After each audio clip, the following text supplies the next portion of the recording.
So, Judee Sill.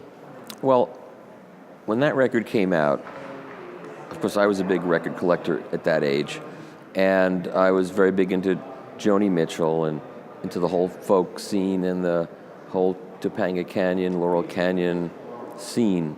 And that record was the first album that was on David Geffen's new Asylum record label, so it should have held an attraction to me, and it also was engineered by Henry Louis, and I was one of those nerds that would follow the engineers. So if I would read a certain engineered a certain record, I would actually be attracted to buy it because of who engineered it, because I knew it would sound good. That's just one of those nerdy side kind of things.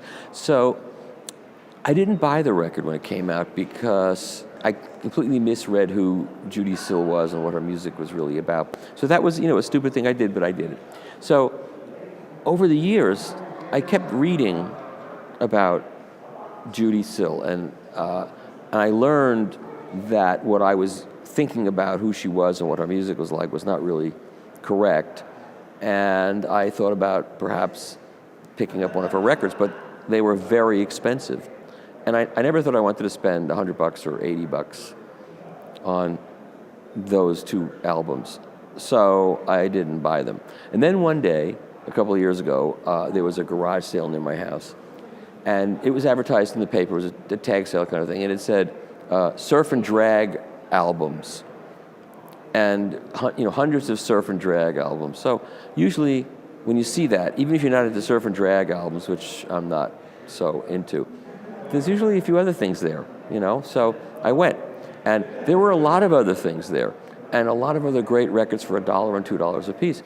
And I'm thumbing through, and there were both of Judee Sill's albums, promo copies with the yellow Asylum record sticker on it, in mint condition. But they weren't $1. They were $25. So I figured for $25 a piece in mint condition, I'll buy them, which I did. And then I took them home and I cleaned them and I played them, and I realized that I had really made a mistake not having bought them when they first came out.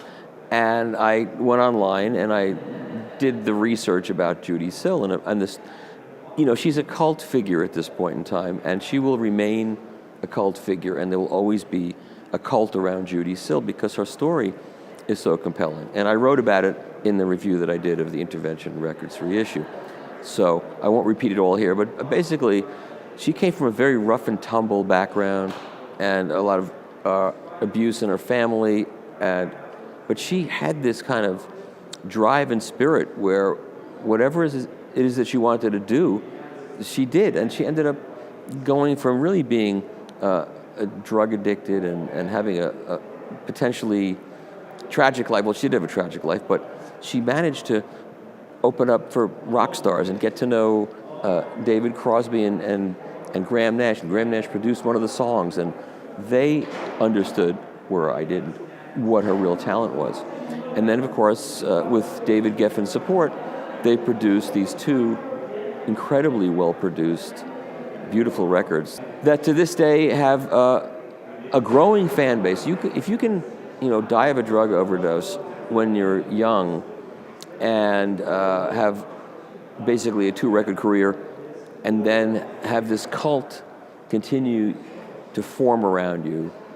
I think Jeff Buckley will have that same cult, and Nick Drake will have that same ever-growing cult where as young people become adolescents and they're looking around for music, they find out about these people who had tragic endings but were extremely talented. And for some reason, I think young people are attracted to tragic endings at a young age and talent. And so the two Judee Sill albums are beautifully recorded, and she's a compelling artist. You may, in today's world, those recordings may seem overproduced a little bit, the strings but she orchestrated them. So that's on the second album. So that's kind of cool. And her message is one of redemption and faith, and not in your face though. And there is religious allegories in the music, but in the lyrics. But it's very magical. Two very magical records that will stand the test of time. And it may have taken me 40 years to get to them, but now that Intervention has done a really good reissue using the master tapes, there are 2 versions that you can buy. This is one of the things I want to talk about, where I got an email from a reader who said, there are 2 versions of the Beach Boys' Pet Sound. One of them is $18, and one of them is $40. Well, I think it's ridiculous to spend $40 on a record. I just refuse to shell out $40 for a record. And I said, well, fine. Then you buy the $18 one, which will be digitally sourced, poorly pressed, and the jacket's only so-so.